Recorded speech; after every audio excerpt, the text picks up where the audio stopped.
It was in the waning twilight of a brisk autumn evening that the Perkins family stumbled upon the yard sale on Old Willow Lane, a collection of forsaken trinkets and peculiar antiques that seemed to glimmer with an unsettling vitality under the dying light. Among the myriad of oddities, young Clara's gaze was irresistibly drawn to an antique doll, a fragile creature of porcelain and fabric, its face painted with an uncanny precision that rendered its expression both innocent and sinister.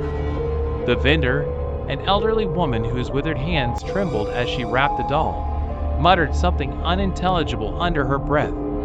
Clara's parents, Richard and Evelyn, dismissed it as the eccentric murmurs of old age and indulged their daughter's pleading eyes. They brought the doll home, placing it on a shelf in Clara's room, where it seemed to watch the world with an unsettling vigilance. That night, as the household succumbed to the embrace of sleep, the whispers began.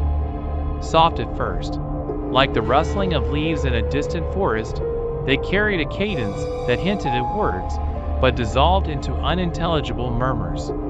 Richard stirred uneasily in his slumber, his dreams invaded by shadows and distant cries. Evelyn awoke to the sound, her heart racing, but when she checked on Clara, the girl was sound asleep, clutching the doll tightly. The following nights grew darker still. The whispers intensified, a chorus of fragmented phrases that seemed to emanate from the walls themselves.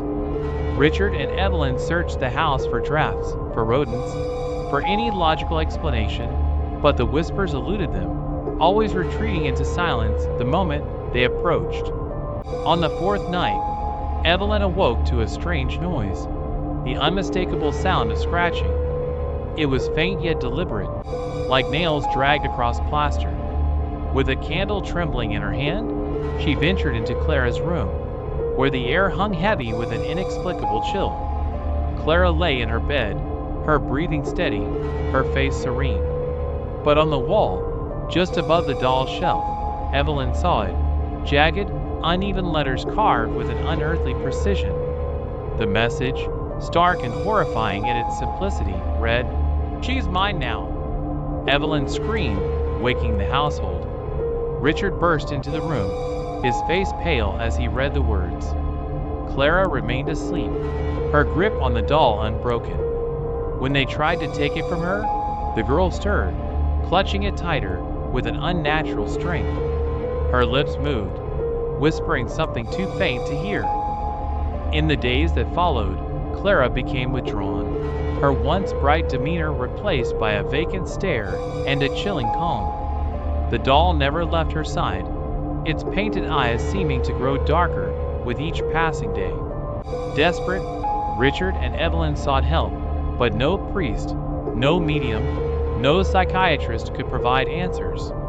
The culmination came on a storm-laden night, when the whispers rose to a deafening cacophony. Clara, now pale and gaunt, stood in the center of her room, the doll in her arms. The wall seemed to pulse with a dreadful energy, and the carved letters multiplied, spreading like a sinister infection. "She's mine!